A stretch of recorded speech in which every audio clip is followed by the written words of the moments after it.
Roma. Unang Kabanata.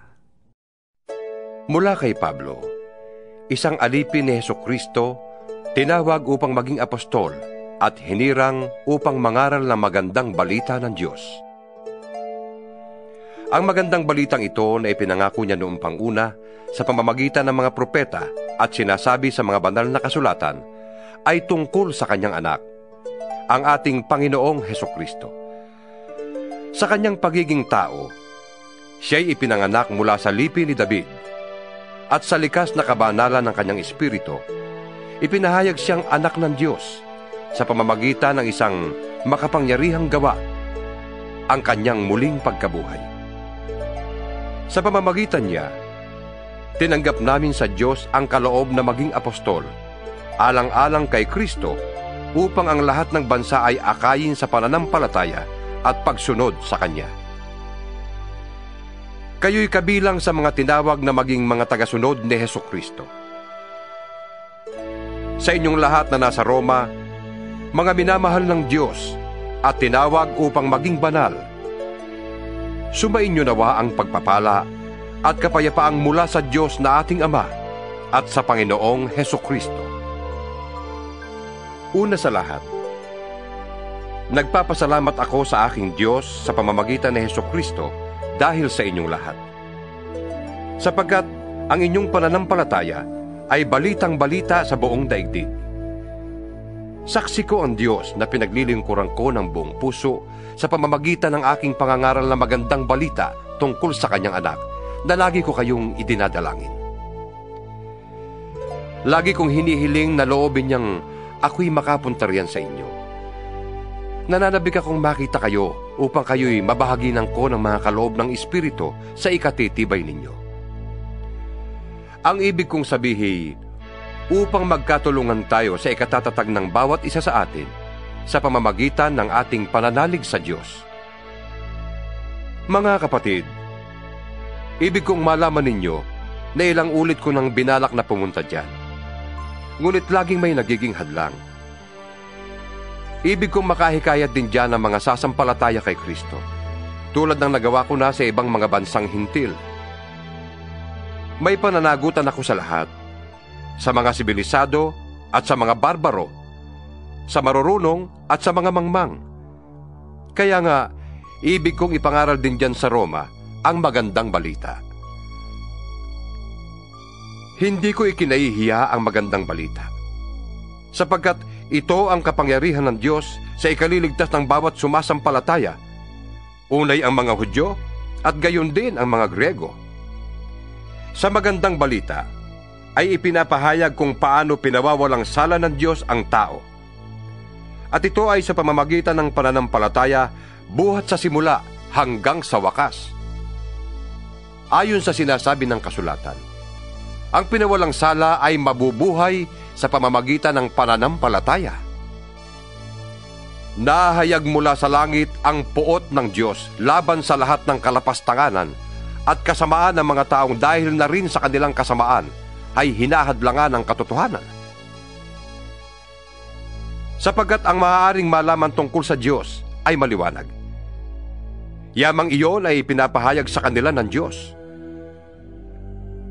Mula pa ng likhain ng Diyos ang sanlibutan, ang kanyang kalikasang hindi nakikita, ang kanyang kapangyarihang walang hanggan, at ang kanyang pagka-Diyos ay maliwanag na iniahayag ng kanyang mga ginawa. Kaya't wala na silang maidadahilan pa. Kahit na alam nilang may Diyos, siya'y hindi nila pinarangalan bilang Diyos, ni pinasalamatan man lang. Sa halip, naghaka-haka sila ng mga bagay na walang kabuluhan, kaya't nagdilim ang hangal nilang pag-iisip. Sila'y nagmamarunong, ngunit lumitaw na hangal.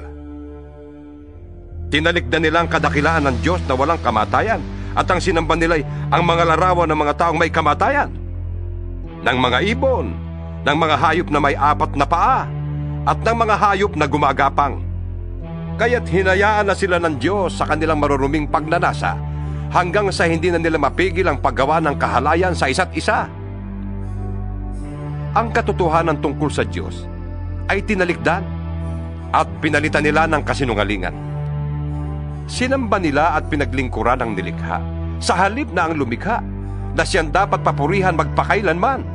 Amen. Dahil dito'y hinayaan sila ng Diyos sa mahalay na pagnanasa.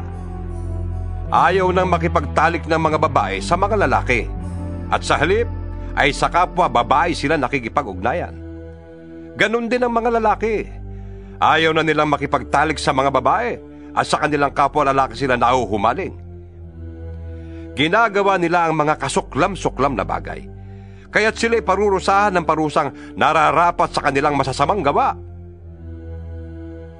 Dahil ayaw nilang kilalanin ng Diyos, hinayaan sila ng Diyos sa masasamang pag-iisip at sa mga gawaing kasuklam-suklam. Naging alipin sila ng lahat ng uri ng kasamaan, kasakiman, masasamang isip, pagkainggit, pagpatay, pagtatalo, pandaraya at masasamang hangarin. Sila'y naging mahihilig sa tsismis, mapanirampuri, nasusuklam sa Diyos, walang pakundangan, mapagmataas, mayayabang, mapagkathanang kasamaan, at suwail sa magulang. Sila'y naging mga hangal, mga taksil, mga walang puso, at di marunong lumingap sa kapwa. Nalalaman nila ang utos ng Diyos na dapat mamatay ang mga gumagawa nito. Ngunit, patuloy sila sa paggawa nito, at natutuwa pang makita na ang iba ay gumagawa ng ganoon. Ikalawang kabanata. Kaya nga, sino ka mang humahatol sa iba, wala kang maidadahilan. Sapagkat sa paghatol mo sa iba, hinahatulan mo rin ang iyong sarili. Dahil ikaw na humahatol ay gumagawa rin ng ganoon.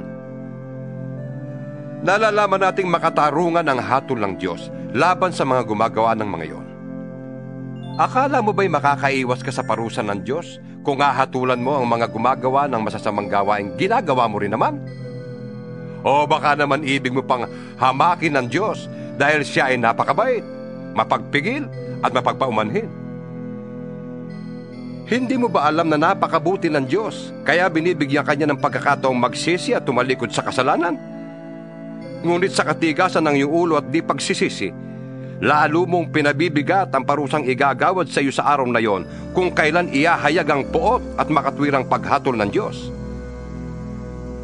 Sapagkat igagawad niya sa lahat ng tao ang naaayon sa kanilang mga ginawa. Bibigyan niya ng buhay na walang hanggan ang mga taong patuloy na gumagawa ng mabuti, naghahangad ng karangalan, kadakilaan at kawalang kamatayan. Ngunit, matinding galit at poot ang sasapitin ng mga taong lumilikha ng pagkakabahabahagi at ayaw sumunod sa katotohanan kundi sa kasamaan. Paghihirap at kapighatian ang daranasin ng bawat gumagawa ng masama. Una ang mga Hudyo at gayon din ang mga Griego. Ngunit, karangalan, kapurihan at kapayapaan naman ang tatamuhin ng bawat gumagawa ng mabuti. Una ang mga Hudyo at gayon din ang mga Griego, sapagkat walang itinatangi ang Diyos. Ang lahat ng nagkakasala na hindi saklaw ng kautusan ni Moises ay parurusahan.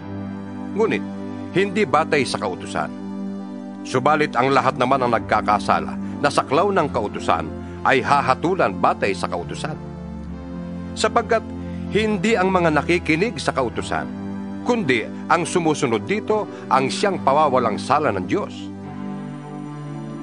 Kapag ang mga hintil na hindi saklaw ng kautusan ay gumagawa ng ayon sa hinihingi nito, ayon sa kanilang likas na pag-iisip, ito'y nagiging kautusan na para sa kanila. Ipinapakita ng kanilang mga gawa na nakasulat sa kanilang puso ang hinihingi ng kautusan.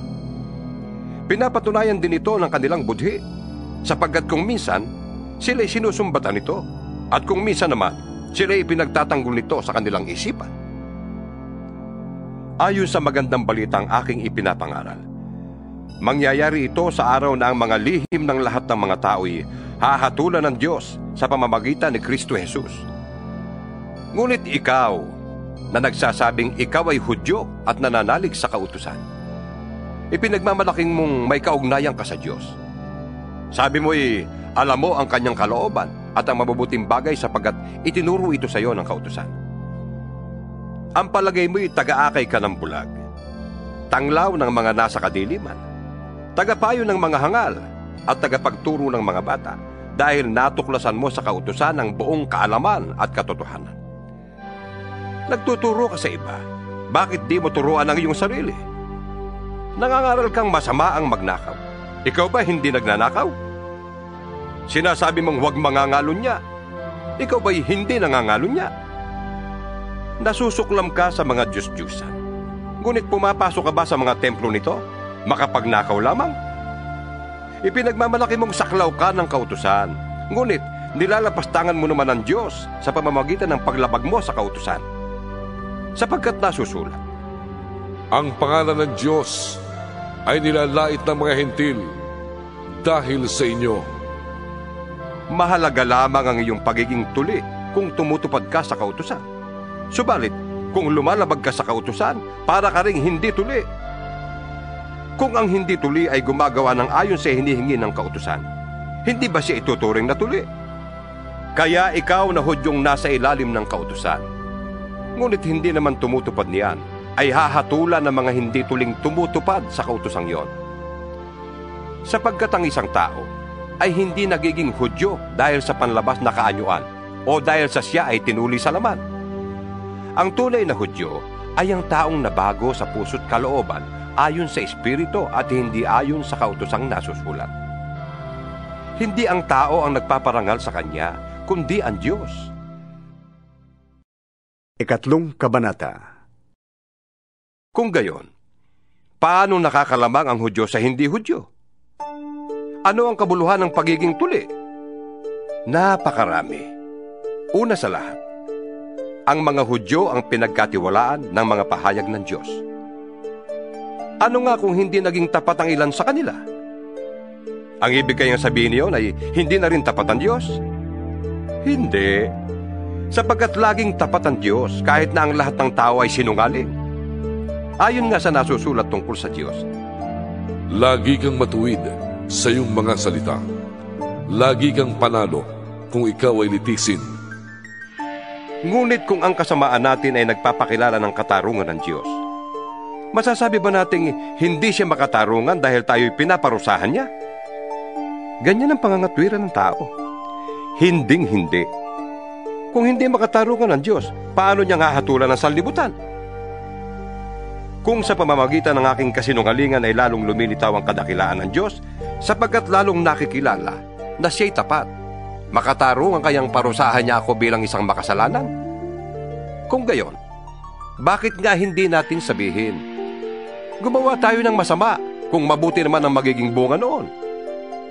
Ganyan daw ang itinuturo namin, sabi ng mga naninira sa amin. Sila'y parurusahan ng Diyos at iyan ang nararapat. Ano ngayon? Ang kalagayan ba nating mga Hudyo ay mas mabuti kaysa sa mga hintil? Hindi. Sapagkat pinatunayan na namin na ang lahat ng tao ay makasalanan, maging Hudyo o hintil. Ayon sa nasusulat, Walang matuwid. Wala kahit isa. Walang nakakaunawa. Walang naghahanap sa Diyos. Ang lahat ay lumihis ng landas at nagpakasama. Walang gumagawa ng mabuti. Wala kahit isa. Ang lalamunan nila ay tulad ng libingang bukas. Ang kanilang dilay ginagamit sa pandaraya. Ang labi nila ay may kamandag ng ulupong. Puno ng pagmumura at masasamang salita ang kanilang bibig. Walang anuman sa kanila ang pagpatay ng kapwa. Parang dinaanan ng salot ng kanilang madaanan. Hindi nila alam ang daan ng kapayapaan. Hindi sila marunong matakot sa Diyos. alam natin na anumang sinasabi ng kautusan ay sinasabi sa mga nasasakupan nito upang walang maidahilan ng sinuman at sa gayoy managot ang lahat sa Diyos. Walang taong magiging katanggap-tanggap sa Diyos sa pamamagitan ng pagsunod sa kautusan dahil ipinapakita lamang ng kautusan na ang tao'y nagkasala. Ngunit ngayon nahayag na kung paano magiging matuwid ang tao sa harap ng Diyos. Ito ay hindi sa pamamagitan ng kautusan, kahit na ito'y pinapatotohanan ng kautusan at ng mga propeta. Ginagawang matuwid ng Diyos ang lahat ng nananalig kay Hesukristo sa pamamagitan ng kanilang pananalig sa Kanya, maging Hudyo o Hintil. Ang lahat ay nagkasala at walang sino mang karapat-dapat sa paningin ng Diyos. Ngunit, dahil sa Kanyang kagandahang loob, sila ay pinawalang salanan Niya sa pamamagitan ni Kristo Jesus na nagpalaya sa kanila. Siya ang inialay ng Diyos bilang handog upang sa pamamagitan ng Kanyang dugo ay mapatawad ang kasalanan ng lahat ng sasampalataya sa Kanya. Ginawa ito ng Diyos upang patunayang siya'y matuwid. Noong una, nagtimpi siya at ipinagpaumanhin ang mga kasalanang nagawa ng mga tao. Ngunit ngayon ay tuwirang ipinapakita ng Diyos na siya'y matuwid at siya nagpapawalang sala sa mga sumasampalataya kay Jesus. Kaya ano ngayon ang ating may pagmamalaki? Wala. Anong dahilan nito? Dahil ba sa ating pagsunod sa kautusan? Hindi. Kundi dahil sa ating pananampalataya. Maliwanag kung gayon na sa pamamagitan ng pananampalataya ay pinapawalang sala ang tao at hindi sa pamamagitan ng pagtupad sa kautusan. Ang Diyos ba'y Diyos lamang ng mga Hudyo? Hindi ba't Diyos din siya ng mga Hintil? Oo, siya ay Diyos din ng mga Hintil. Sapagkat iisa lamang ang Diyos. Tatanggapin niya ang mga Hudyo dahil sa kanilang pananampalataya kay Jesus, at gayon din ang gagawin niya sa mga Hintil. Pinapawalang saysay ba namin ng kautusan dahil sa pananampalatayang ito? Hindi. Sa halip ay pinagtitibay pa nga namin. Ika-4 na kabanata. Tungkol naman kay Abraham na ating ninuno, ano ang masasabi natin? Ano ang kanyang karanasan tungkol sa bagay na ito? Kung pinawalang sala siya ng Diyos dahil sa mga nagawa niya, may maipagmamalaki sana siya. Ngunit, wala siyang maipagmalaki sa paningin ng Diyos. Ano ang sinasabi ng kasulatan? Sumampalataya sa Diyos si Abraham at dahil dito, siya ay itinuring na matuwid ng Diyos. Ang ibinibigay sa taong gumagawa ay hindi itinuturing na kaloob, kundi upa. Ngunit, ang hindi nananalig sa sariling mga gawa, kundi sumasampalataya sa Diyos na nagpapawalang sala sa makasalanan, ay pinawalang sala dahil sa kanyang pananampalataya. Kaya't tinawag ni David na mapalad ang taong tinanggap ng di dahil sa sariling nagagawa. Sinabi niya, Mapapalad ang mga taong pinatawad na sa kanilang pagsuway at napawi na ang mga kasalanan. Mapalad ang taong hindi na pagbabayari ng Panginoon sa kanyang mga kasalanan. ang pagpapala kayang ito'y para sa mga tuli lamang? Hindi. Ito'y para sa mga di tuli din. Sinasabi natin batay sa kasulatan na pinawalang sala si Abraham dahil sa kanyang pananampalataya. Kailan yun nangyari? Bago siya tinuli o pagkatapos? Hindi pagkatapos, kundi bago siya tinuli. Tinuli siya bilang tanda na pinawalang sala na siya dahil sa pananampalatayang taglay na niya noong hindi pa siya tuli. Kaya't siya'y naging ama ng lahat ng sumasampalataya sa Diyos. At sa gayon, sila'y pinawalang sala kahit na hindi sila tinuli. At siya'y ama rin ng mga tuli. Hindi lamang dahil sa kanilang pagiging tuli, kundi dahil sa sila'y nanalig ding tulad ng ating ninunong si Abraham noong bago siya tinuli. Ipinangako ng Diyos kay Abraham at sa kanyang lipi na mamanahin nila ang daigdig na ito, hindi dahil sa pagsunod niya sa kautusan, kundi dahil sa siya'y itinuring na matuwid sa pamamagitan ng kanyang pananampalataya sa Diyos. Kung ang mga sumusunod sa kautusan ang siyang tatanggap ng ipinangako, walang saysayang pananampalataya at walang kabuluhan ng pangako. Ang kautusan ay may kalakip na parusa para sa mga lumalabag. Ngunit, kung walang kautusan, wala rin paglabag. Kaya nga sa pananampalataya na babatay ang pangako, upang ito'y maging isang kaloob na makakamtan ng lahat ng anak ni Abraham, hindi lamang ng mga sakop ng kautusan, kundi ng lahat ng may pananampalataya tulad ni Abraham. Sapagkat siya ang pinakaama nating lahat. Ganito ang nasusulat. Ginawa kitang ama ng maraming bansa. Ang pangakong ito'y may bisa sa harap ng Diyos na kanyang pinapanaligan. Ang Diyos na bumubuhay sa mga patay at lumilikha sa lahat ng bagay. Kahit na wala ng pag-asang magkaanak, nanalig pa rin si Abraham na siya'y magiging ama ng maraming bansa. Ayon sa sinabi sa kanya, Magiging kasindami ng mga bituin ang iyong lipi. Hindi nang hina ang kanyang pananalig, kahit uugod-ugod na siya. Palibhas ay 100 taon na siya noon, at ang kanya namang asawang si Sarah ay baog. Hindi siya nag-alinlangan sa pangako ng Diyos. Sa halip, lalo siyang tumibay sa kanyang pananampalataya at nagpuri pa sa Diyos. Lubos siyang naniniwala na tutuparin ng Diyos ang kanyang pangako. Kaya't dahil sa kanyang pananampalataya, siya'y itinuring na matuwid ng Diyos. Ang salitang itinuring na matuwid ay hindi lamang para sa kanya, kundi para sa atin din naman. Tayo man ay ituturing na matuwid, tayong sumasampalataya sa Diyos na muling bumuhay kay Jesus na ating Panginoon. Siya'y ipinapatay dahil sa ating mga kasalanan at muling binuhay upang tayo'y mapawalang sala. 5 Kabanata. Yamang napawalang sala na tayo sa pamamagitan ng ating pananampalataya, mayroon na tayong kapayapaan sa Diyos sa pamamagitan ng ating Panginoong Hesukristo. Sa pamamagitan ng pananampalataya, tinamasa natin ang kagandahang loob ng Diyos at tayo'y nagagalak dahil sa pag-asang tayo'y makakasama niya sa kanyang kalwalhatian.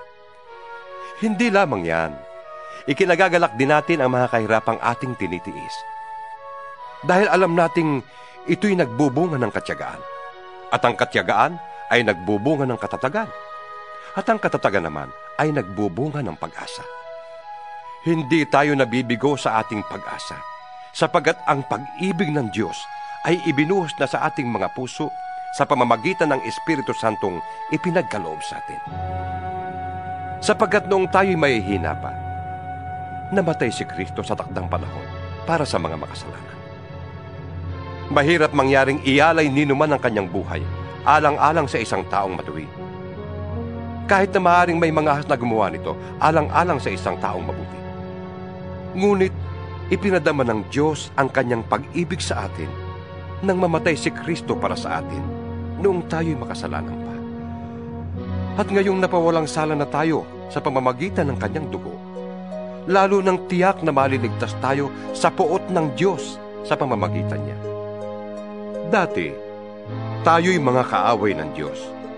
Ngunit, tinanggap na niya tayong mga kaibigan sa pamamagitan ng pagkamatay ng kanyang anak. Kaya't tiyak na maliligtas tayo dahil si Kristo ay buhay.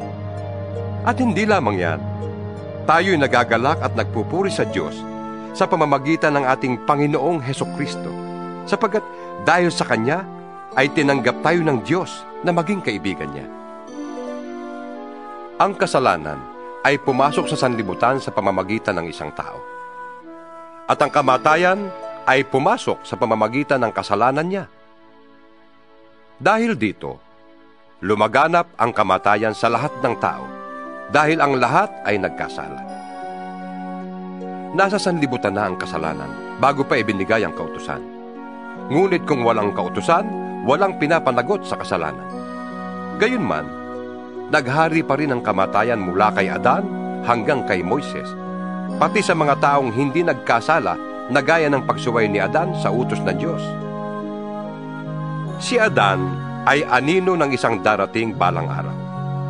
Ngunit magkaiba ang dalawang ito, dahil ang libreng kaloob ng Diyos ay hindi katulad ng kasalanan ni Adan. Totoong maraming tao ang namatay dahil sa kasalanan ng isang tao.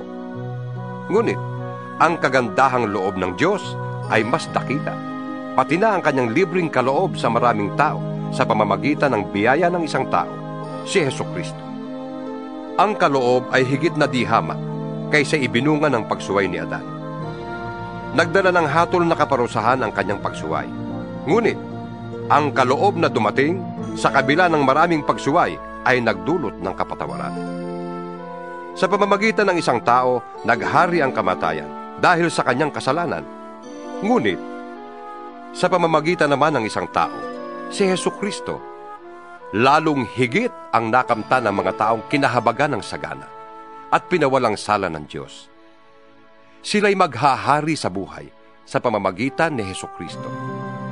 At kung paanong ang kasalanan ng isang tao ay nagdulot ng kaparusahan sa lahat, ang matuwid na ginawa ng isa ring tao ay nagdudulot ng kapatawaran at buhay sa lahat. Sapagkat kung ang lahat ay naging makasalanan dahil sa pagsuway ng isang tao, ang lahat ay mapapawalang sala dahil sa pagsunod ng isa ring tao. Nang magkaroon ng kautusan, dumami ang pagsuway. Ngunit, sa pagdami naman ng mga pagsuway, ay lalong sumagana ang kagandahang loob ng Diyos. Kaya nga, kung paano naghari ang kasalanan sa pamamagitan ng kamatayan, gayon din naman, maghahari ang kagandahang loob ng Diyos sa pamamagitan ng kanyang pagiging matuwid.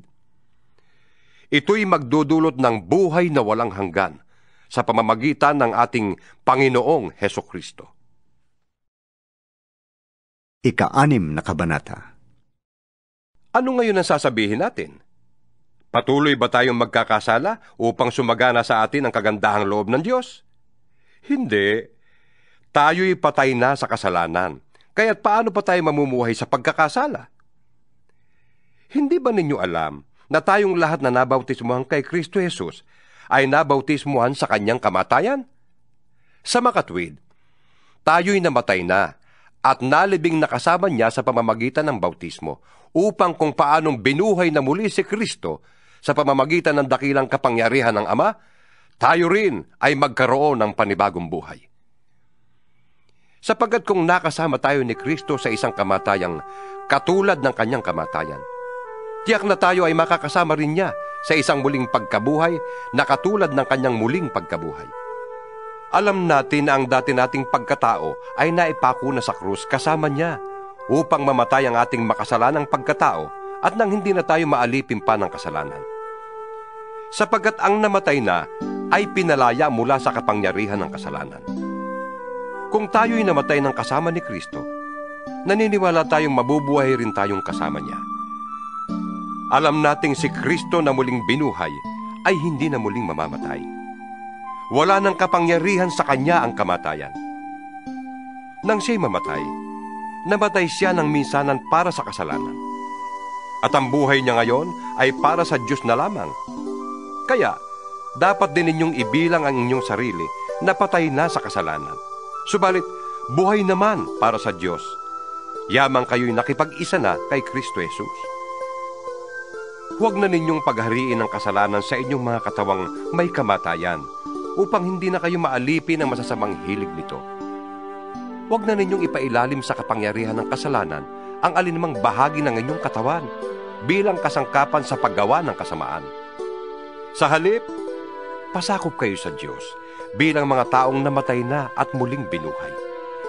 At ihandog ninyo sa Kanya ang inyong katawan bilang kasangkapan sa kabutihan. Sapagkat hindi na dapat maghari sa inyo ang kasalanan.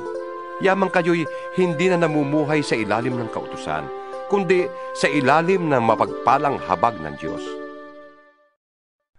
Ngayon, malaya na ba tayong magkasala dahil hindi na tayo sakop ng kautusan, kundi ng kagandahang loob ng Diyos? Hindi. Hindi ba ninyo alam na kapag nagpasakop kayo kanino man bilang alipin, kayo'y nagiging alipin ito, maging ito'y kasalanang hahantong sa kamatayan o ang pagsunod sa Diyos na hahantong sa pagiging matuwid? Ngunit, salamat sa Diyos. Kayong dating mga alipin ng kasalanan ay taus-pusong sumunod sa aral na ibinigay sa inyo. Pinalaya na kayo sa kasalanan, at kayo ngayon ay mga alipin na ng pagkamatuwid. Gumagamit ako ng karaniwang pangungusap dahil sa inyong likas na kahinaan. Kung paanong ipinailalim ninyo noong una ang inyong sarili sa karumihan at sa kasamaang palala ng palala, ilaan ninyo ngayon ang inyong sarili bilang alipin ng pagkamatuwid para sa mga banal na layunin. Noong alipin pa kayo ng kasalanan, hindi kayo sakop ng kabutihan. Ano ang napala ninyo sa mga bagay na iyon na ikinahihiya ninyo ngayon? Kamatayan ang ibinubunga ng mga iyon. Ngunit, Ngayong pinalaya na kayo mula sa kasalanan at naging alipin na ng Diyos, ang natamo ninyo'y isang buhay na banal, at ang ibinubungan nito'y buhay na walang hanggan. Sapagkat kamatayan ang kabayaran ng kasalanan, ngunit ang kaloob ng Diyos ay buhay na walang hanggan sa pamamagitan ni Kristo Jesus na ating Panginoon. Ikapitong Kabanata. Mga kapatid, kayo'y nakakaunawa ng batas. Alam ninyong ang isang tao'y nasasakop lamang ng batas habang siya'y nabubuhay. Halimbawa, ayon sa kautusan, ang isang babae ay nasasakop ng kanyang asawa habang nabubuhay ito. Subalit, kung mamatay na ang lalaki, malaya na ang babae sa batas na nagtatali sa kanya sa lalaking yun. Kaya nga, siya'y magkakasala ng pangangalo niya kung makikisama siya sa ibang lalaki habang buhay pa ang kanyang asawa. Ngunit, kung patay na ang kanyang asawa, malaya na siya sa batas na yon, at mag-asawa man siya sa ibang lalaki, hindi siya magkakasala ng pangangalo niya. Gayon din naman mga kapatid, namatay na kayo sa kautusan dahil kayo'y bahagi ng katawan ni Kristo. At ngayon, kayo ay kabilang sa mga nakipag-isa sa Kanya na muling binuhay upang magbunga tayo ng mabubuting gawa para sa Diyos. Noong tayo'y namumuhay pa ayon sa ating likas na pagkatao, ang ating mga masasamang hilig na pinupukaw ng kautusan ay nag-uudyok sa atin na gumawa ng mga bagay na hahantong sa kamatayan. Ngunit, malaya na tayo ngayon mula sa kautusan. Namatay na tayo sa kasalanang dating umaalipin sa atin, kaya tayo naglilingkod sa Diyos, hindi dahil sa lumang batas na nakasulat, kundi dahil sa bagong buhay sa pamamagitan ng Espiritu. Ang ibig bang sabihin nito'y ang kautusan ay masama? Hindi. Kaya lamang, kundi dahil sa kautusan, ay hindi ko sana nalaman kung ano ang kasalanan. Hindi ko sana nalaman kung ano ang pag-iimbot, kung hindi sinabi ng kautusan, huwag kang mag-iimbot. Ngunit dahil sa kautusan, ang loob ko'y pinukaw ng kasalanan sa lahat ng uri ng pag-iimbot, sapagkat walang kasalanan kung walang kautusan.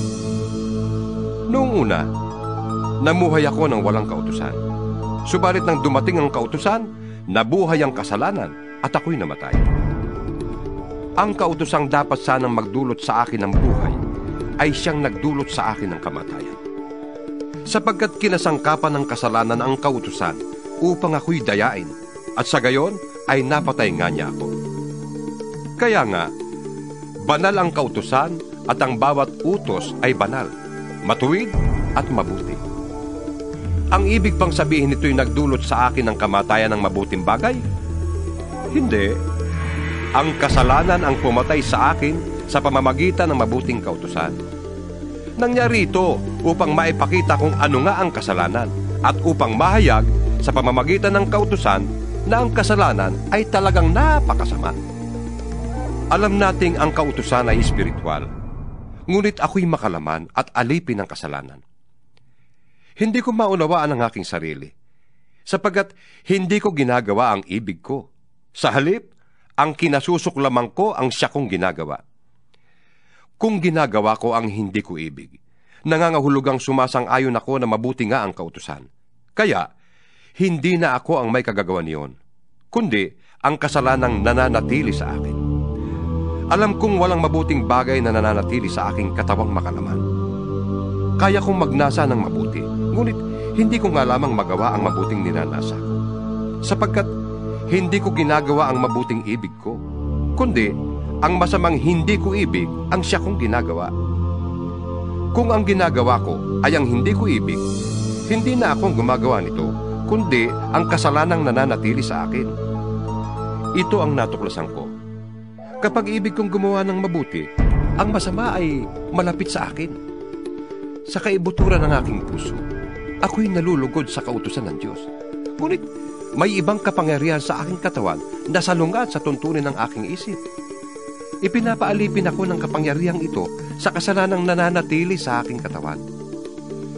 Anong saklap ng aking kalagayan? Sino kaya ang magliligtas sa akin sa katawang ito na nagpapahamak sa akin? Wala nang iba pa, kundi ang Diyos sa pamamagitan ni Jesucristong ating Panginoon. Salamat sa Kanya. Ito nga ang kalagayan. Sa aking isip, sinusunod ko ang kautusan ng Diyos. Ngunit, sa aking katawang makalaman, sinusunod ko ang tuntunin ng kasalanan. 8 Kabanata. Kaya nga, wala nang hatol na parusa sa mga taong nakipag-isa na kay Kristo Jesus. Wala na ako sa kapangyarihan ng kasalanan at kamatayan, sapagkat pinalaya na ako ng kapangyarihan ng Espiritong nagbibigay buhay sa pamamagitan ni Kristo Jesus. Ginawa ng Diyos ang hindi kayang gawin ng kautusan dahil sa likas na kahinaan ng tao. Isinugo niya ang kanyang sariling anak sa anyo ng taong makasalanan upang pawiin ang kasalanan. Sa gayon, hinatulan na niya ang kasalanang umaalipin sa tao. Ginawa ito ng Diyos upang ang hinihingi ng kautusan ay matupad na sa atin na namumuhay ayon sa Espiritu at hindi ayon sa hilig ng laman. Ang mga namumuhay ayon sa hilig ng laman ay walang pinapahalagahan kundi ang mga bagay na ukol sa laman. Ngunit ang mga namumuhay ayon sa kapangyarihan ng Espiritu ay mga bagay na espiritual ang pinapahalagahan. Ang pagsunod sa laman ay naghahatid sa kamatayan. Ngunit, ang pagsunod sa Espiritu ay nagdudulot ng buhay at kapayapaan. Kaya nga, kapag sinusunod ng tao ang mga hilig ng laman, siya'y nagiging kaaway ng Diyos, sapagkat hindi niya sinusunod ang batas ng Diyos at talaga namang hindi niya kayang sundin ito. At ang nabubuhay ayon sa laman ay hindi maaaring kalugdan ng Diyos. Ngunit hindi na kayo namumuhay ayon sa laman, kundi ayon sa Espiritu, dahil nananatili sa inyo ang Espiritu ng Diyos. Kung wala sa isang tao ang Espiritu ni Kristo, hindi kay Kristo ang taong yun. Ngunit kung nasa inyo si Kristo, kahit ang inyong mga katawan ay mamamatay dahil sa kasalanan, buhay naman ang inyong Espiritu dahil pinawalang sala na kayo ng Diyos. Kung nasa inyo ang Espiritu ng Diyos na siyang muling bumuhay kay Jesucristo, ang Diyos ding yan ang muling bubuhay sa inyong mga katawang namamatay sa pamamagitan ng kanyang Espiritong nananatili sa inyo. Mga kapatid, hindi na tayo alipin ng likas na hilig ng laman, kaya hindi na tayo dapat mamuhay ayon sa laman. Sapagkat mamamatay kayo kung namumuhay kayo sa laman, ngunit kung pinapatay ninyo sa pamamagitan ng Espiritu ang mga gawa ng laman, mabubuhay kayo. Ang lahat ng pinapatnubayan ng Espiritu ng Diyos ay mga anak ng Diyos. Sapagkat hindi ibinigay sa inyo ng Diyos ang Espiritu upang kayo'y gawing mga aliping namumuhay sa takot. Sa halip, ibinigay sa inyo ang Espiritu upang kayo'y gawing mga anak ng Diyos. Kaya nakakatawag tayo sa Kanya ng Ama, Ama ko. Ang Espiritu ang nagpapatotoo, kasama ng ating Espiritu, na tayo'y mga anak ng Diyos. At iyamang mga anak, tayo'y mga tagapagmana ng Diyos at kasamang tagapagmana ni Kristo. Sapagkat kung tayo'y kasama niya sa pagtitiis, tayo'y makakasama niya sa kanyang kalwalhatian. Para sa akin, ang mga pagtitiis natin sa kasalukuyan ay hindi maihahambing sa kalwalhatiang mahayag sa atin balang araw. Sapagkat nanabik ang sangnilikha na ihayag ng Diyos ang kanyang mga anak. Nabigo ang sangnilikha, hindi dahil sa kagustuhan nito, kundi dahil itinulot yun ng Diyos. Gayunman, nagbigay rin siya ng pag-asa na ang lahat ng nilikha ay pinalaya ng Diyos para hindi na ito mabulok at makabahagi ito sa malwalhating kalayaan ng mga anak ng Diyos. Alam nating hanggang ngayon ang sangnilikha ay dumaraing dahil sa hirap, na tulad ng isang nanganganak. At hindi lamang ito, kundi pati tayong tumanggap na ng Espiritu bilang unang kaloob ng Diyos ay dumaraing habang hinihintay natin ang paghahayag ng ating pagiging mga anak ng Diyos at ang paglaya ng ating mga katawan. Naligtas tayo dahil sa pag-asa. Ngunit hindi iyon matatawag na pag-asa kung nakikita na natin ang ating inaasahan. Sapagkat sinong tao ang aasa pa sa nakikita na niya? Ngunit kung umaasa tayo sa hindi natin nakikita, hinihintay natin yun ng buong tiyaga. Gayon din naman, tinutulungan tayo ng Espiritu sa ating kahinaan. Hindi tayo marunong manalangin ng basto, kaya't ang Espiritu ang dumaraing para sa atin sa paraang di natin kayang sambitin. At alam ng Diyos na nakakasaliksik sa puso ng tao kung ano ang loobin ng Espiritu, sapagkat ang Espiritu ang namamagitan para sa mga hinirang ayon sa kalooban ng Diyos. Alam nating sa lahat ng bagay ay ginagawa ng Diyos ang para sa ikabubuti ng mga nagmamahal sa Kanya, silang mga tinawag ayon sa Kanyang layunin. Sapagkat sa mula't mula pa'y alam na ng Diyos kung sino-sino ang magiging Kanya, at noong pa man ay pinili na Niyang matulad sila sa Kanyang anak. Sa gayon, ang anak ang naging panganay sa lahat ng maraming magkakapatid. Ang mga pinili Niya noon pang una ay Kanyang tinawag, at ang mga tinawag ay Kanya ring pinawalang sala, at ang mga pinawalang sala ay Kanya ring binahaginan ng Kanyang kalwalhatian. Ano pang masasabi natin tungkol dito? Kung ang Diyos ay panig sa atin, sino ang laban sa atin? Kung ang sarili Niyang anak ay hindi Niya ipinagkait, kundi ibinigay para sa ating lahat, hindi kaya Niya ibibigay sa atin ang lahat ng bagay? Sino ang makapaghaharap ng sakda laban sa mga hinirang ng Diyos? Gayong ang Diyos ang nagpapawalang sala sa kanila. Sino ang hahatol na tayo'y parusahan? Si Kristo Jesus kaya na nasa kanan ng Diyos? Siya pa nga ang namatay at muling binuhay, at ngayon namamagitan para sa atin. Sino ang makakapaghiwalay sa atin sa pagmamahal ni Kristo? Ang kaguluhan kaya? Ang kapighatian, pag-uusig, gutom, kahirapan, panganib, o kamatayan, gaya ng nasusulat. Dahil sa iyo, nanganganib kaming mamatay sa buong maghapon. Kami natutulad sa mga tupang papatayin. Hindi. Ang lahat ng yan ay kayang-kaya nating pagtagumpayan sa pamamagitan Niya na nagmamahal sa atin. Sapagkat natitiyak kung walang makakapaghiwalay sa atin sa Kanyang pag-ibig. Kahit ang kamatayan, ang buhay, ang mga anghel, ang mga pamunuan o ang mga kapangyarihan, ang kasalukuyan o ang hinaharap, ang kataasan, ang kalaliman, o alinmang nilalang ay hindi makakapaghiwalay sa atin sa pag-ibig ng Diyos na ipinagkaloob sa atin sa pamamagitan ni Kristo Jesus na ating Panginoon. Ikasyam na kabanata. Katotohanan ng sinasabi ko. Ako'y kay Kristo at hindi ako nagsisinungaling. Saksi ko ang Espiritu Santo na malinis ang aking budhi sa sasabihin ko sa inyo. Matindi ang aking kalungkutan, at di mapawi ang pagdaramdam ng aking puso. Dahil sa aking mga kababayan at kalahi, mamatamisin ko pang ako'y sumpain at mawalay kay Kristo alang-alang sa kanila. Sila'y mga Israelita at binigyan ng Diyos ng karangalang maging mga anak Niya. Sa kanila nakipagtipan ng Diyos.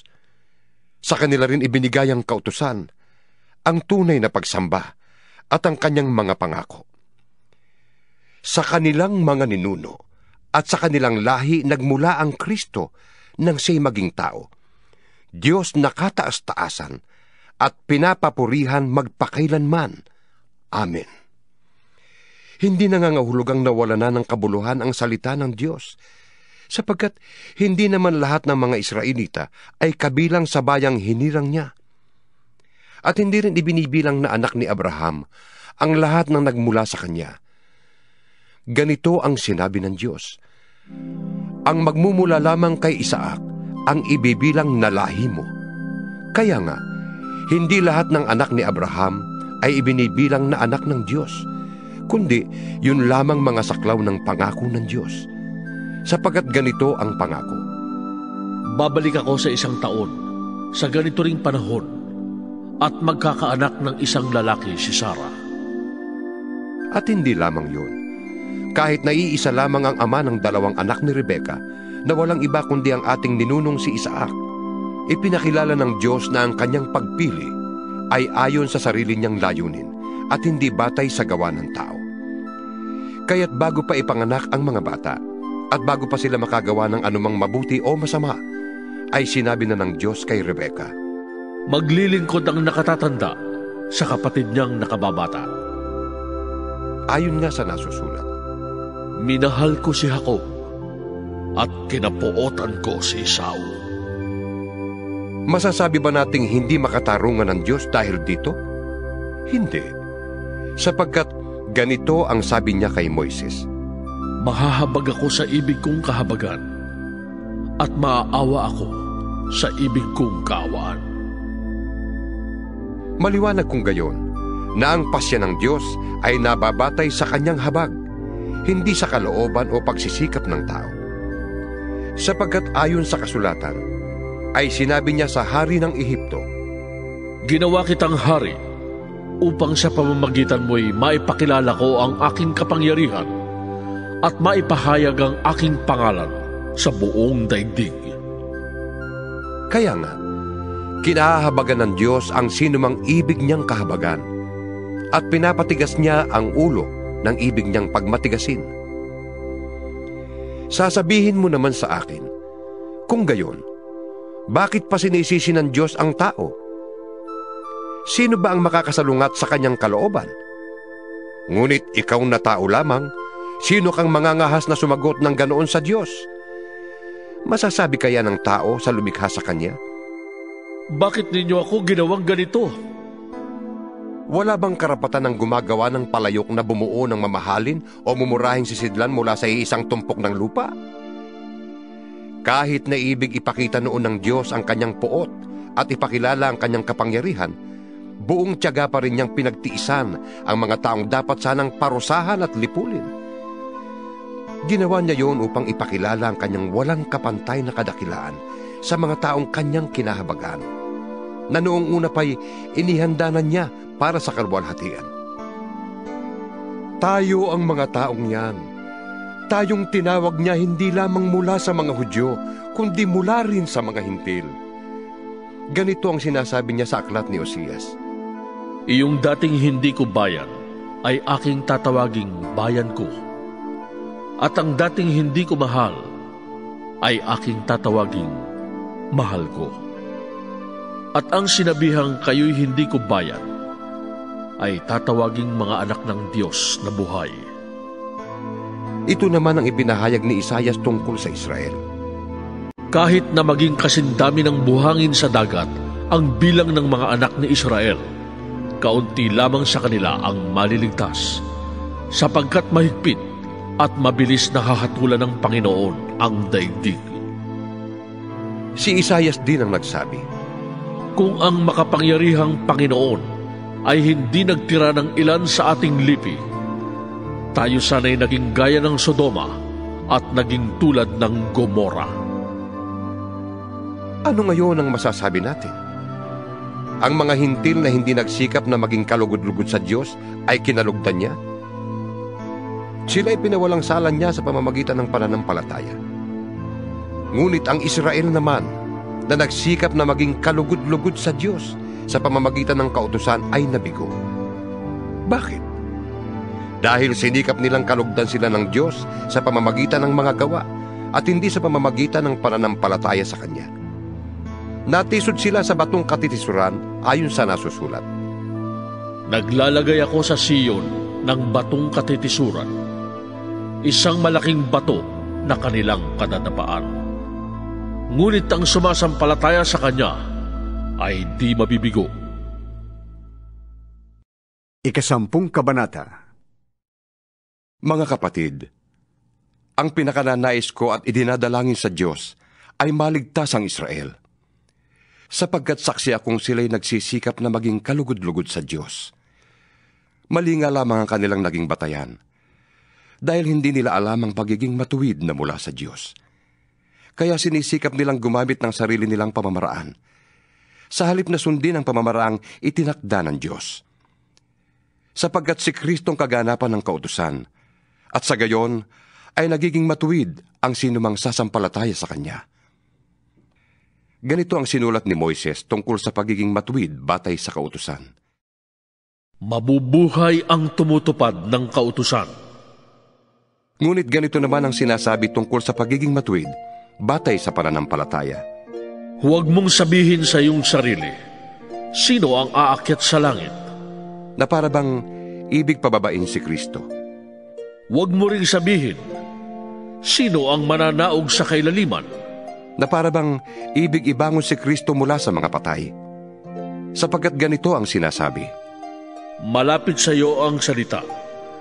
Nasa mga labi mo na at nasa iyong puso. Ang tinutukoy dito ay ang salitang ipinangangaral namin tungkol sa pananampalataya. Kung ipahayag ng iyong labi na si Jesus ay Panginoon at buong puso kang sasampalataya na siya muling binuhay ng Diyos, maliligtas ka.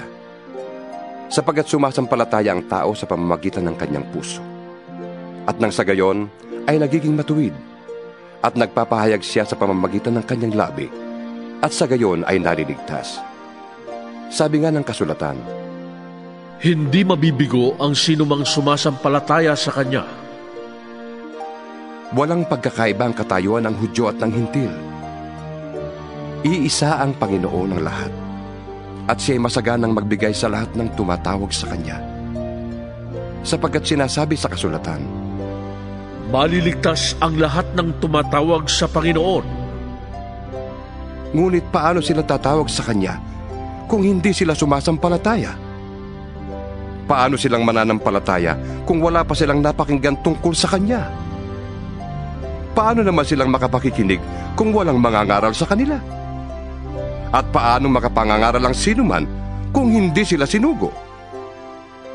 Ayon sa nasusulat, O kay inam na pagmasdan ang pagdating ng mga may dalang magandang balita. Ngunit hindi lahat ay tumanggap na magandang balita, gaya ng sinulat ni Isaias. Panginoon, sino ang naniwala sa pahayag namin? Kaya't ang pananampalataya ay bunga ng pakikinig. At ang pakikinig naman ay bunga ng pangangaral tungkol kay Kristo. Ngunit ang tanong ko'y, hindi kaya sila nakapakinig? Oo, sila'y nakapakinig, sapagkat nasusulat. Abot sa lahat ng dako ang kanilang tinig, at ang mga salita nila'y laganap sa sanlibutan. Ito pa ang isa kong tanong. Hindi kaya nakaunawa ang bansang Israel? Noon pa'y sinagot na ito ng Diyos sa pamamagitan ni Moises. Gagamitin ko ang mga taong hindi man lamang isang bansa upang kayo'y inggitin. Gagamitin ko ang isang bansang hangal para kayo'y galitin. Buong tapang namang ipinahayag ni Isaias ang sinabi ng Diyos. Natagpuan ako ng mga hindi naghahanap sa akin. Ako'y nagpahayag sa mga hindi nag-uusisa tungkol sa akin. Subalit, tungkol naman sa Israel, ay sinabi niya, maghapon akong nananawagan sa isang bansang matigas ang ulo at mapaghimagsik. 11 kabanata. Ito ngayon ang tanong ko. Itinakwil na nga kaya ng Diyos ang kanyang bayan? Hindi. Ako'y isang Israelita rin, mula sa lahi ni Abraham at kabilang salipi ni Benjamin. Hindi itinakwil ng Diyos ang kanyang bayan na sa simula pa'y hinirang na niya. Hindi ba ninyo alam ang sinasabi ng kasulatan tungkol kay Elias? Dumaing siya sa Diyos dahil sa ginagawa ng Israel. Panginoon, sabi niya, pinatay nila ang iyong mga propeta at giniba ang iyong mga dambana. Ako na lamang ang natitira at ibig pa nilang patayin. Ngunit ano ang sagot sa kanya ng Diyos? Nagtira ko ng 7,000 lalaking hindi sumamba sa Diyos-Diyosang si Baal. Ganoon din sa kasalukuyan. Mayroon pang nalalabing mga hinirang ng Diyos dahil sa kanyang kagandahang loob. At kung iyon ay dahil sa kanyang kagandahang loob, maliwanag na hindi dahil sa gawa. Sapagkat kung ang ginawa ng tao ang batayan, hindi na masasabing kagandahang loob yun, Ano ngayon? Hindi nakamta ng bansang Israel ang kanyang ninanais. Ang mga hinirang lamang ang nagkamit nito dahil matigas ang ulo ng iba. Ganito ang sabi ng kasulatan.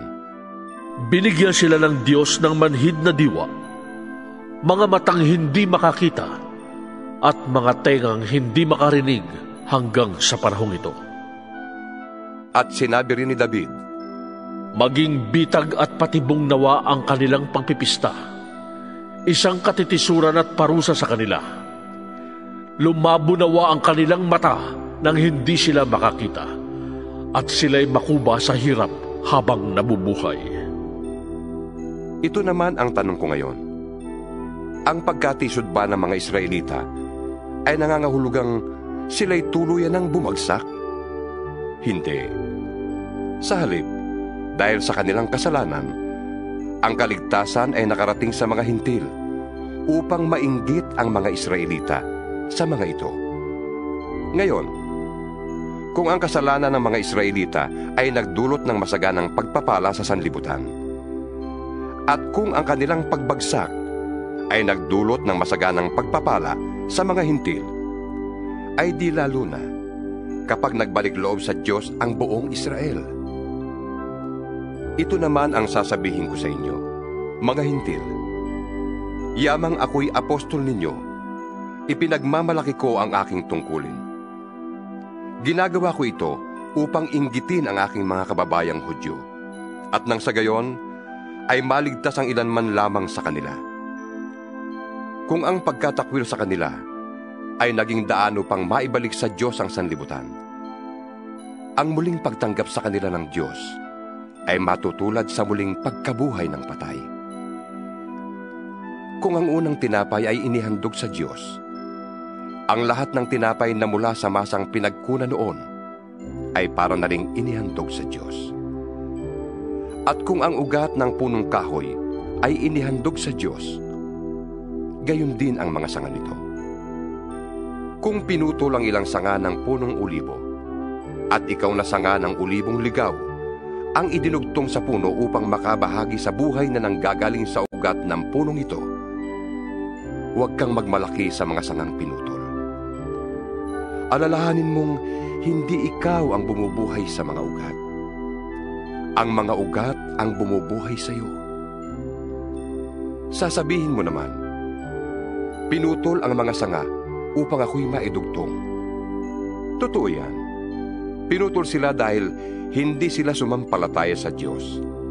At ikaw naman ay idinugtong dahil sumampalataya ka sa Kanya. Kaya't huwag kang magmataas. Sa halip ay matakot ka.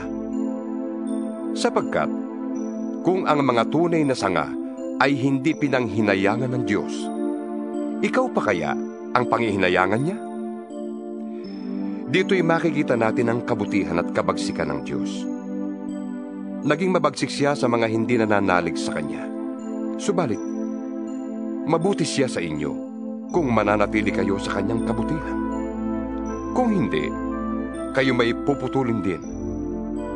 Ang mga Hudyo'y idudugtong niyang muli sa puno kung sila ay sasampalataya, sapagkat kayang gawin yon ng Diyos.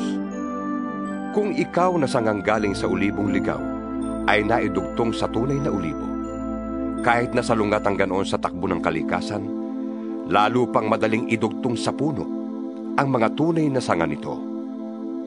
Mga kapatid, isang hiwaga ang ibig kong malaman ninyo upang hindi maging mataas ang palagay ninyo sa inyong sarili. Ang pagmamatigas ng Israel ay pansamantala.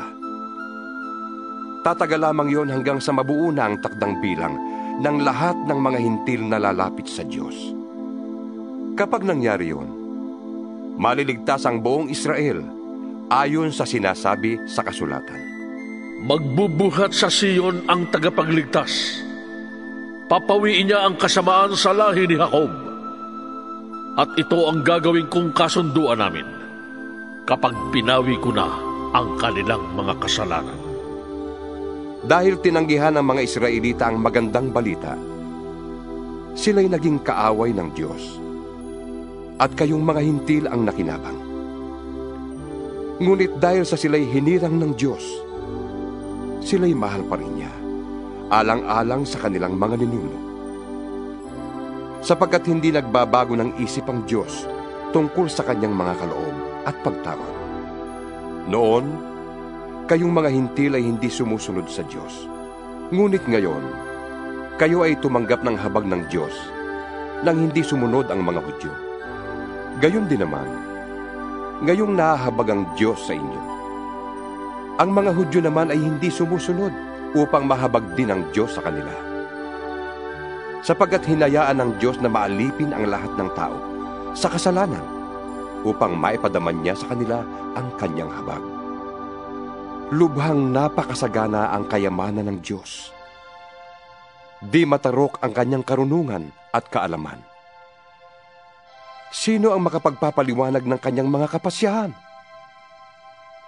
Sino ang makakaunawa ng kanyang mga pamamaraan? Gaya ng nasusulat. Sino ang nakakaalam sa pag-iisip ng Panginoon? Sino ang maaaring maging tagapayo niya?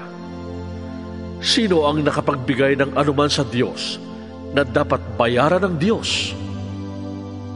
Sapagkat mula sa Kanya at sa pamamagitan niya at sa Kanya ang lahat ng bagay. Sa Kanya ang karangalan magpakailanman. Amen. 12 kabanata. Kaya nga, mga kapatid, alang-alang sa masaganang habag ng Diyos sa atin, ako'y nakikiusap na ialay ninyo ang inyong sarili bilang handog na buhay, banal at kalugod-lugod sa Kanya. Ito ang karapat-dapat na pagsamba ninyo sa Diyos. Huwag kayong umayon sa takbo ng mundong ito. Mag-iba kayo sa pamamagitan ng pagbabago ng inyong isip upang malaman ninyo ang kalooban ng Diyos, kung ano ang mabuti, kalugod-lugod at ganap na kalooban niya. Dahil sa kaloob ng Diyos sa akin, sinasabi ko sa bawat isa sa inyo, huwag ninyong pahalagahan ang inyong sarili ng higit sa nararapat. Sa halip, pakaisipin ninyong mabuti ang tunay ninyong katayuan, ayon sa sukat ng pananampalatayang ipinagkaloob ng Diyos sa bawat isa sa inyo. Kung paanong ang katawan ay binubuo ng maraming bahagi at magkakaiba ng gawain ang bawat isa, gayon din naman, kahit na tayo'y marami, nabubuo tayo sa iisang katawan ni Kristo. At tayong lahat ay bahagi ng isa't isa. Tumanggap tayo ng iba't ibang kaloob ayon sa kagandahang loob ng Diyos. Kaya't gamitin natin ang mga kaloob na yan. Kung ang ating kaloob ay pagsasalita ng pahayag mula sa Diyos, magpahayag tayo ayon sa sukat ng ating pananampalataya. Kung paglilingkod ang ating kaloob, maglingkod tayo. Magturo ang tumanggap ng kaloob sa pagtuturo. Magpalakas ng loob ang may kaloob sa pagpapalakas ng loob. Kung pag-aabuloy ang iyong kaloob, mag-abuloy ka ng buong kaya. Kung pamumuno naman, mamuno ka ng buong sikap. Kung pagkakawang gawa ang iyong kaloob, gawin mo yan ng buong galak. Maging tunay ang inyong pagmamahalan. Kasuklaman ninyo ang masama at pakaibigin ang mabuti. Magmahalan kayo bilang tunay na magkakapatid at pahalagahan ninyo ang iba ng higit sa pagpapahalaga nila sa inyo. Magpakasipag kayo at huwag maging tamad. Buong puso kayong maglingkod sa Panginoon. Magala kayo dahil sa inyong pag-asa. Magtiyaga kayo sa inyong kapighatian at laging manalangin. Tumulong kayo sa pangangailangan ng mga kapatid at patuloyin ninyo ang mga taga-ibang lugar. Idalangin ninyo ang mga umuusig sa inyo. Idalangin niyo sila at huwag sumpain. Makigala kayo sa mga nagagalak at makitangis sa mga tumatangis. Magkaisa kayo ng damdamin. Huwag kayong magmataas. Sa halip ay makisama kayo kahit sa mga dukha. Huwag ninyong ipalagay na kayo'y napakarunong. Huwag ninyong gantihan ng masama ang masama. Sikapin ninyong mamuhay ng marangal hanggat maaari. Makisama kayo ng maayos sa lahat ng tao. Mga minamahal, huwag kayong maghihiganti. Ipaubaya niyo yon sa Diyos, sapagkat nasusulat, Akin ang paghihiganti. Ako ang gaganti, sabi ng Panginoon. sa halip, gaya ng sinasabi sa kasulatan, Kung nagugutom ang iyong kaaway, pakainin mo. Kung nauuhaw, painumin mo. Sa gayon, mapapahiya siya sa kanyang sarili. huwag kang magpadaig sa masama, kundi daigin mo ng mabuti ang masama. 13 kabanata. Ang bawat tao'y dapat pasakop sa mga pinuno ng pamahalaan, sapagkat walang pamahalaang hindi mula sa Diyos, at ang Diyos ang nagtatag ng mga pamahalaang umiiral. Kaya nga, ang lumalaban sa pamahalaan ay lumalaban sa itinakda ng Diyos, at sila'y parurusahan. Ang mga pinuno ay hindi dapat katakutan ng taong gumagawa ng mabuti. Ang mga gumagawa lamang ng masama ang dapat matakot. Kung ayaw mong matakot sa mga namumuno, gumawa ka ng mabuti at papupurihan ka pa nila. Sila'y mga lingkod ng Diyos sa ikabubuti mo. Ngunit, kung gumagawa ka ng masama, dapat kang matakot, sapagkat sila'y may kapangyarihang magparusa. Sila'y mga lingkod ng Diyos na nagpaparusa sa mga gumagawa ng masama. Kaya nga, dapat kayong pasakop sa kanila, hindi lamang upang hindi kayo maparusahan, kundi dahil sa iyo ng matuwid. Iyan din ang dahilan kung bakit kayo nagbabayad ng buwis. Ang mga pinuno ng pamahalaan ay mga lingkod ng Diyos, at sila ang namamahala sa mga bagay na ito. Ibigay ninyo sa bawat isa ang nararapat sa kanya. Magbayad kayo ng buwis sa kinauukulan. Gumalang sa nararapat igalang, at parangalan ang dapat parangalan. Huwag kayong magkakaroon ng sagutin kanino man, maliban sa saguting magmahalan sa isa't isa. Sapagkat ang nagmamahal sa kapwa ay nakakatupad sa kautusan. Ang mga utos gaya ng Huwag kang mangangalo niya. Huwag kang papatay. Huwag kang magnanakaw. Huwag kang mag-iimbot. at alinmang utos na tulad ng mga ito ay nauuwing lahat sa iisang utos. Mahalin mo ang iyong kapwa, gaya ng iyong sarili. Ang nagmamahal ay hindi gumagawa ng masama kanino man, kaya't ang pagmamahal ang katuparan ng kautusan. Alam ninyong panahon na upang gumising kayo. Ang pagliligtas sa atin ay higit ng malapit ngayon, kaysa noong tayo'y unang sumampalataya sa Panginoon. Namamaalam na ang gabi at malapit ng lumiwanag. Layuan na natin ang lahat ng gawang masama at italaga natin ang sarili sa paggawa ng mabuti.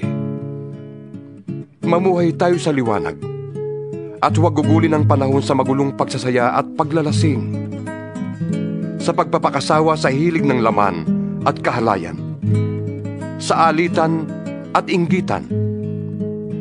Ang Panginoong Hesukristo ang paghariin ninyo sa inyong buhay, at huwag ninyong sundin ang mga hilig ng laman. 14 na kabanata. Tanggapin ninyo ang mahina sa pananampalataya, at huwag makikipagtalo tungkol sa kanyang paniniwala. May naniniwalang maaari siyang kumain ng anuman, ngunit gulay lamang ang kinakain ng mahina sa pananampalataya. Huwag hamakin ng taong kumakain ng anuman.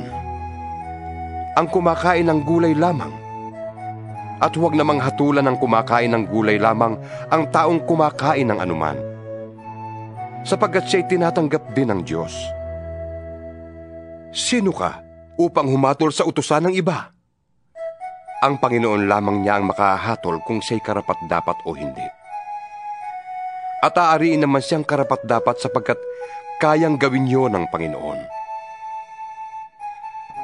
May nagpapahalaga sa isang araw ng higit kaysa ibang mga araw. May naniniwala namang pare-pareho ang lahat ng araw. Magpakatatag ang bawat isa sa kanyang sariling pasya sa bagay na ito. Ang nagpapahalaga sa isang araw ay nagpapahalaga nito alang-alang sa Panginoon. Ang kumakain ng anuman ay kumakain niyon alang-alang sa Panginoon. Yamang nagpapasalamat siya sa Diyos. Yun namang hindi kumakain ng ilang uri ng pagkain ay gumagawa ng ganoon alang-alang din sa Panginoon at nagpapasalamat din siya sa Diyos. Walang sino man sa atin ang nabubuhay o namamatay para sa kanyang sarili lamang. Kung tayo'y nabubuhay, sa Panginoon tayo nabubuhay. At kung tayo'y namamatay, sa Panginoon tayo namamatay. Kaya nga, sa mabuhay o sa mamatay, tayo'y sa Panginoon. Sapagkat si Kristo ay namatay at muling nabuhay, upang maging Panginoon ng mga patay at ng mga buhay. Ngunit ikaw, bakit mo hinahatulan ang iyong kapatid? At ikaw naman, bakit mo hinahamak ang iyong kapatid? Tayong lahat ay haharap sa hukuman ng Diyos, sapagkat sinasabi sa kasulatan, Yamang ako'y buhay, sabi ng Panginoon. Ang lahat ay luluhod sa harap ko, at ang bawat dilay magpupuri sa Diyos. Kaya, sasagutin ng bawat isa sa atin sa Diyos ang mga bagay na ating ginagawa. Huwag na tayong humatol sa isa't isa. Huwag din tayong maging dahilan ng pagkakasala ng ating kapatid. Dahil sa aking pakikipag-isa sa Panginoong Hesus, natitiyak kong walang pagkaing likas na masama, kundi nasa akala lamang ng tao yon. Kung inaakala ni numan na ipinagbabawal ang isang pagkain, bawal yun sa kanya. Kaya, kung dahil sa kinakain mo, ay sumama ang loob ng iyong kapatid, hindi na ayon sa pag-ibig ang ginagawa mo. Si Kristo'y namatay para sa kanya, kaya't huwag mo siyang ipahamak dahil sa iyong pagkain. Pag-ingatan mong ang inaakala mong tama ay huwag masamain ang iba. Sapagkat ang pagkain o inumin ay walang kinalaman sa paghahari sa atin ng Diyos. Ang mahalaga rito ay ang pagiging matuwid, magandang pagsasamahan, at kagalakang kaloob ng Espiritu Santo. Ang naglilingkod kay Kristo ng may ganitong kaisipan ay kinalulugda ng Diyos at iginagalang ng mga tao. Kaya't pagsikapan nating gawin ang mga bagay na makapagdudulot ng kapayapaan at makakapagpatibay ng pananampalataya ng isa't isa. Huwag ninyong ipahamak ang iniligtas ng Diyos dahil lamang sa pagkain. Walang pagkaing likas na masama. Ang masamay kung magkakasalang iba dahil sa iyong kinakain. Mabuti ang di kumain ng karne o uminom ng alak o gumawa ng anumang magiging sanhi ng pagkakasala ng iyong kapatid. Ikaw na lamang at ang Diyos ang dapat makaalam ng iyong paniniwala tungkol sa bagay na ito. Maligaya ang taong di sinusumbata ng kanyang budhi kapag ginagawa niya ang mga bagay na inaakala niyang tama. Ngunit ang sinumang kumakain sa kabila ng kanyang pag-aalinlangan ay nagkakasala, sapagkat hindi siya nagiging tapat sa kanyang paniniwala. Kasalanan ang paglabag sa sariling paniniwala. 15 kabanata. Tayong malalakas ay dapat magpaumanhin sa mga pagkukulang ng mga mahihina sa pananampalataya. Huwag ang sariling kasiyahan lamang ang ating isipin. sikapin nating lahat na bigyang kasiyahan ang ating kapwa para sa ikabubuti niya at sa ikalalakas ng kanyang pananampalataya. Si Kristo man ay hindi naghangad ng sariling kasiyahan, kundi ayon sa nasusulat. Ako ang ininsulto ng uminsulto sa iyo. Anumang nasa kasulatan noong panguna ay nasulat para maturuan tayo, sapagkat lumalakas ang ating loob at nagkakaroon tayo ng pag-asa kapag binabasa natin ang mga aral na matatagpuan doon. Itulot nawa ng Diyos na siyang nagbibigay sa atin ng katatagan at lakas ng loob, na kayo'y mamuhay ng may pagkakaisa kay Kristo Jesus. Sa gayon, sama-sama kayong magpupuri sa Diyos at Ama ng ating Panginoong Hesukristo. Kung paanong kayo'y malugod na tinanggap ni Kristo, tanggapin ninyo ang isa't isa upang mapapurihan ng Diyos. Sinasabi ko sa inyo, si Kristo'y naglingkod sa mga Hudyo upang patunayan na ang Diyos ay tapat at tinutupad ang mga pangako niya sa kanilang mga ninuno, at upang ang mga hintil naman ay magpuri sa Diyos dahil sa kanyang habag. Ganito ang sinasabi sa kasulatan. Kaya't pupurihin kita sa gitna ng mga hentil at aawitan kita ng papuri. Sinabi pa, Magala kayo, mga hentil, kasama ng kanyang bayan. at sinabi pa rin, Magpuri kayo sa Panginoon, kayong mga hentil. Lahat ng bansa ay magpuri sa Kanya. idinagdag pa ni Isaias, May isisilang sa lahi ni Jesse ang titindig upang maghari sa mga hentil. Siya ang magiging pag-asa nila. pagpalain nawa kayo ng Diyos na bukal ng pag-asa, at pagkalooban niya kayo ng kagalakan at kapayapaan sa pananampalataya, upang tumibay ang inyong pag-asa sa pamamagitan ng kapangyarihan ng Espiritu Santo. Mga kapatid, lubos akong naniniwalang kayo'y puspos ng kabutihan at may sapat na kaalaman at kaya na ninyong turuan ang isa't isa. Gayunman, sa sulat na ito'y naglakas loob akong paalalahanan kayo tungkol sa ilang bagay. Ginawa ko ito dahil sa kaloob ng Diyos sa akin, na maging lingkod ni Kristo Jesus bilang pari sa mga hintil. Ipinapangaral ko sa kanila ang magandang balita ng Diyos upang sila'y maging handog na kalugod-lugod sa Kanya. Yamang sila'y pinabanal na ng Espiritu Santo. Kaya't bilang lingkod ni Kristo Jesus, may katwiran akong ipagmalaki ang aking paglilingkod sa Diyos. Wala akong pinapangahasang ipagmalaki, kundi ang ginawa ni Kristo upang maakit ang mga hintil na sumunod sa Diyos sa pamamagitan ko, sa pamamagitan ng aking mga salita at gawa, sa tulong ng mga himala at kababalaghan, at sa kapangyarihan ng Espiritu Santo. Kaya't sa lahat ng lupain, mula sa Jerusalem hanggang sa Ilirico, ay naipangaral ko ang magandang balita tungkol kay Kristo. Ang hangad ko'y ipangaral ito sa mga takong hindi pa nakikilala si Kristo, upang hindi ako magtayo sa pundasyon ng iba.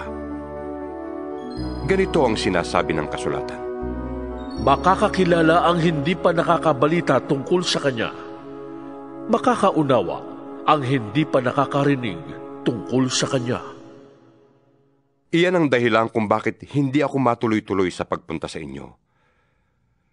Ngunit ngayong tapos na ang gawain ko sa lupaing ito, at yamang maraming taon nang ibig kong makapunta riyan, inaasahan kong magkikita tayo pagdaan ko diyan, papuntang Espanya.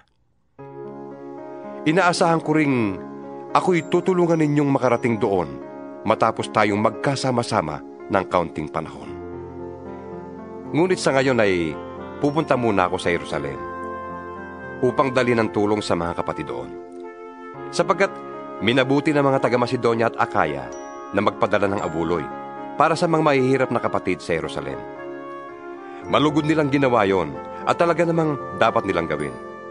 Dahil ang mga hintil ay nakabahagi ng mga pagpapalang espiritual ng mga Hudyo. Nararapat lamang na tulungan nila ang mga Hudyo sa pamamagitan ng kanilang pagpapalang material. Pagkabigay ko ng nasabing tulong sa mga kapatid sa Jerusalem, daraan ako riyan pagpunta ko sa Espanya. Naniniwala akong pagpunta ko riyan ay taglay ko ang masaganang pagpapala ni Kristo. Nakikiusap ako sa inyo mga kapatid, alang-alang sa ating Panginoong Hesukristo at sa pag-ibig ng Espiritu. Tulungan ninyo ako sa pamamagitan ng inyong taimtim na pananalangin. Idalangin ninyong maligtas ako sa mga hindi sumasampalatayang nasa Judea.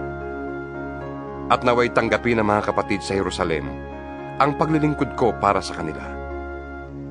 Sa gayon, kung loloobin ng Diyos, masaya akong makakarating diyan at makakapagpahinga sa inyong piling.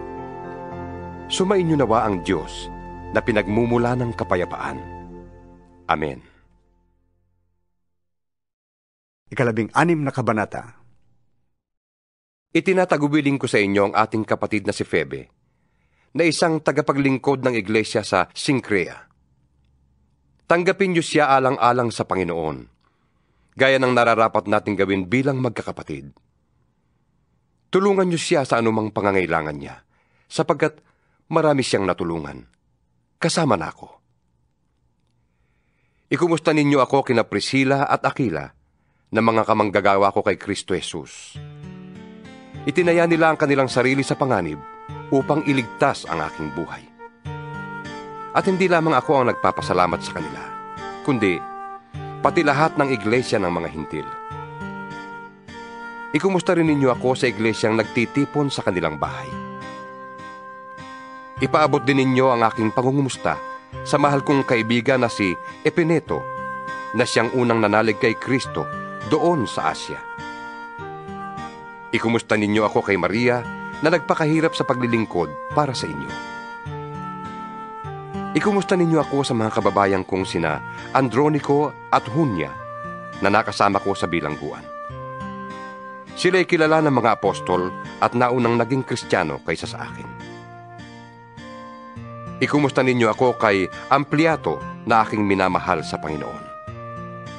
Ipakibati ninyo ako kay Urbano, na kamanggagawa natin kay Kristo. At ang mahal kong kaibigang si Istakis. Ikumusta din ninyo ako kay Apeles na subok ang katapatan kay Kristo. Gayon din sa pamilya ni Aristobulo, sa kababayan kong si Herodion, at sa mga kapatid sa Panginoon sa sambahayan ni Narciso. Ikumusta ninyo ako kina Trifena at Trifosa na mga lingkod ng Panginoon. Gayon din sa mahal kong kaibigang si Persida na naglingkod na mabuti sa Panginoon. Ibati ninyo ako kay Rufo na magiting na lingkod ng Panginoon at sa kanyang ina na para ko na ring ina. Ikumusta rin ninyo ako kina Asincrito, Flegonte, Hermes, Patrobas, Hermas at sa mga kapatid na kasama nila. Ibati ninyo ako kina Filologo, Julia, Nereo at sa kanyang kapatid na babae. Gayon din kay Olimpas at sa lahat ng kapatid na kasama nila. Magbatian kayo bilang magkakapatid. Binabati kayo ng lahat ng mga iglesia ni Kristo. Nakikiusap ako sa inyo mga kapatid. Mag-ingat kayo sa mga lumilikha ng pagkakampi-kampi at nagiging sanhi ng pagtalikod sa mga aral na tinanggap ninyo. Iwasan ninyo sila. Ang mga taong gayon ay hindi kay Kristong Panginoon natin naglilingkod, kundi sa kanilang pansariling hangarin. Inililigaw nila ang mga may mahinang pag-iisip sa pamamagitan ng kanilang magaganda at matatamis na pangungusap. Kahit na balitang-balita ang inyong pagkamasunurin kay Kristo, bagay na ikinagagal ako. Ibig kong maging matalino kayo tungkol sa mga bagay na mabuti, at walang malay naman sa masama. Ang Diyos ang bukal ng kapayapaan. Malapit na niyang ipalupig sa inyo si Satanas. Pagpalain kayo ng ating Panginoong Hesus. Binabati kayo ni Timoteo na aking kamanggagawa. Gayon din, ang mga kababayan kong sina Lucio, Jason, at Sosipatro. Akong si Tercio, na tagasulat ng liham na ito, ay bumabati rin sa inyo sa pangalan ng Panginoon. Kinukumusta kayo ni Gayo na tinutuluyan ko. Sa bahay niya nagtitipon ang buong iglesia. Kinukumusta rin kayo ni Erasto na ingat yaman ng lungsod at ng ating kapatid na si Cuarto. Purihin nawa ang Diyos na makapagpapatibay sa inyo sa pamamagitan ng magandang balita tungkol kay Hesukristo na ipinapangaral ko. Ang magandang balitang yan ay isang hiwagang nalihim sa loob ng mahabang panahon. At sa utos ng walang hanggang Diyos ay nahayag ngayon sa lahat ng bansa sa pamamagitan ng mga sinulat ng mga propeta upang ang lahat ay magpasakop kay Kristo. Naway papurihan magpakailanman ng Diyos na tanging marunong sa lahat sa pamamagitan ni Hesukristo. Amen.